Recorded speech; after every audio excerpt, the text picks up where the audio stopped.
They put the handcuffs on my father in the lobby of his office building. 43 floors up, his name was still on the door in gold letters. Sterling Financial Advisory. Down here, there were 7 news cameras, maybe 200 people screaming, and my sister Sarah standing 10 feet away from me, crying so hard she couldn't breathe. He looked at me as they walked him past.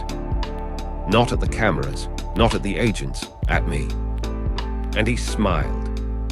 Not the kind of smile you'd expect.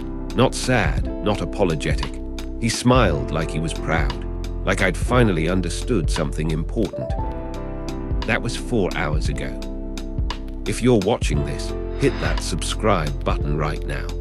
Because what I'm about to tell you will make you question everything you think you know about right and wrong. And you're going to want to hear how this ends. I'm sitting in a federal building now, waiting to give my statement. They keep calling it a statement, but what they really mean is testimony against my own father, the man who taught me to ride a bike, who paid for my college, who called me every Sunday for 23 years just to ask how I was doing. The agent across from me, her name is Tors, she keeps saying the same thing. You did the right thing, Jacob. You and your sister. You saved a lot of people from losing even more. But the number they're putting on the screen behind her is $68 billion. $68 billion that's already gone. So I'm not sure who we saved. Let me back up, because I need you to understand something. My father wasn't a bad man. I know how that sounds. I know what the news is saying. But 3 weeks ago, if you'd asked me to describe Robert Hastings, I would have told you he was the best person I knew. He ran an investment firm, small operation, maybe 200 clients, pension funds, charities, family trusts, the kind of clients who needed steady returns, couldn't afford risk, and my father delivered every single year. 10, 11, sometimes 12% returns, consistent, reliable. Even in 2008, when the whole market collapsed, my father's clients made money. People called him a genius. Sarah used to tell her friends at the Securities and Exchange Commission, where she works as a forensic accountant, that our dad could see patterns nobody else could, that he understood market timing on some different level. She was bragging about him 2 months ago. Now she's in a room down the hall, probably saying the same things I'm about to say. It started 3 weeks ago. Sarah called me on a Tuesday night. Her voice sounded wrong, flat. I need you to come to Dad's house tomorrow morning, she said. Early, before he wakes up. Why?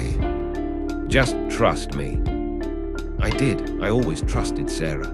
She's older by 4 years, worked in financial crimes for 6 years, knew things I didn't. So I showed up at 6 in the morning. Dad's house in Connecticut, the one with the view of the Sound, the one he bought after Mom died. Sarah was already inside. She had a leather ledger on the kitchen table. Where did you get that? I asked. His safe, behind the painting in his office. I've known the combination since I was 12. The ledger was handwritten, pages and pages of numbers in Dad's writing, dates going back to 1999, client names, deposit amounts, withdrawal amounts. And then, in a separate column, the real numbers. I don't understand, I said. Sarah's hand was shaking as she turned to a page dated 2007. The Henderson Foundation. Client statement showed $4.6 million, growth of 11.2% that year. The real number next to it, $214,000. He's been lying to them, Sarah said quietly. All of them, for 20 years. I sat down, felt like the floor was dropping out from under me. There has to be an explanation. Maybe these are projections, maybe he's tracking something else. I called 6 brokerage firms yesterday, checked the exchanges. There are no accounts, Jacob. He never invested the money. It just sits in a bank account. And when someone wants to withdraw, he pays them with new deposits. It's a Ponzi scheme.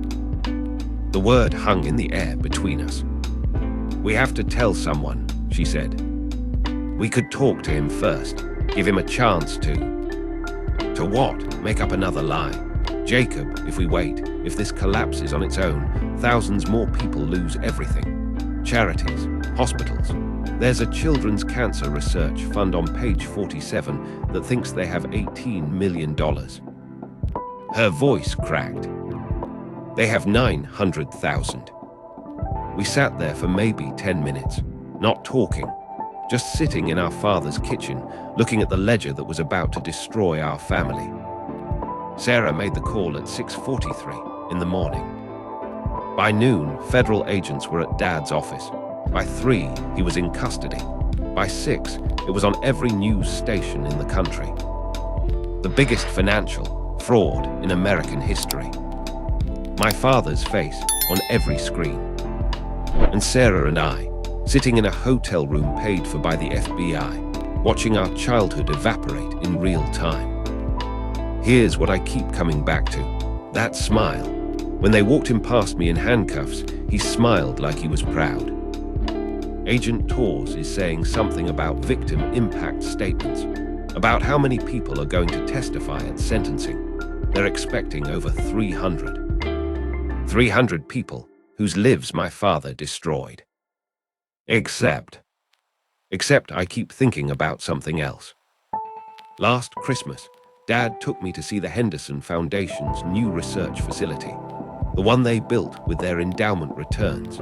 He was so proud, kept talking about how Mrs. Henderson's husband had died of cancer in 2006, and now the foundation was funding the research that might save other families. This is why I do what I do, he told me. It's not about the money, it's about what the money does. Was he lying then? Did he know the foundation's money was fiction? That the building we were standing in was funded by deposits from new clients who didn't know they were paying for old clients' withdrawals? Or did he really believe, somehow, that he was doing good? Agent Torres is asking me to confirm the timeline. When Sarah found the ledger, when we made the decision to report it, when we last spoke to our father. I tell her Tuesday night, Tuesday morning. But I don't tell her about the voicemail Dad left me yesterday. They found it on my phone when they took it as evidence, so they probably already heard it anyway. His voice was calm, steady. Jacob, I know you and Sarah did what you thought was right. I'm not angry, I'm proud of you both. Sarah especially. She understood the math.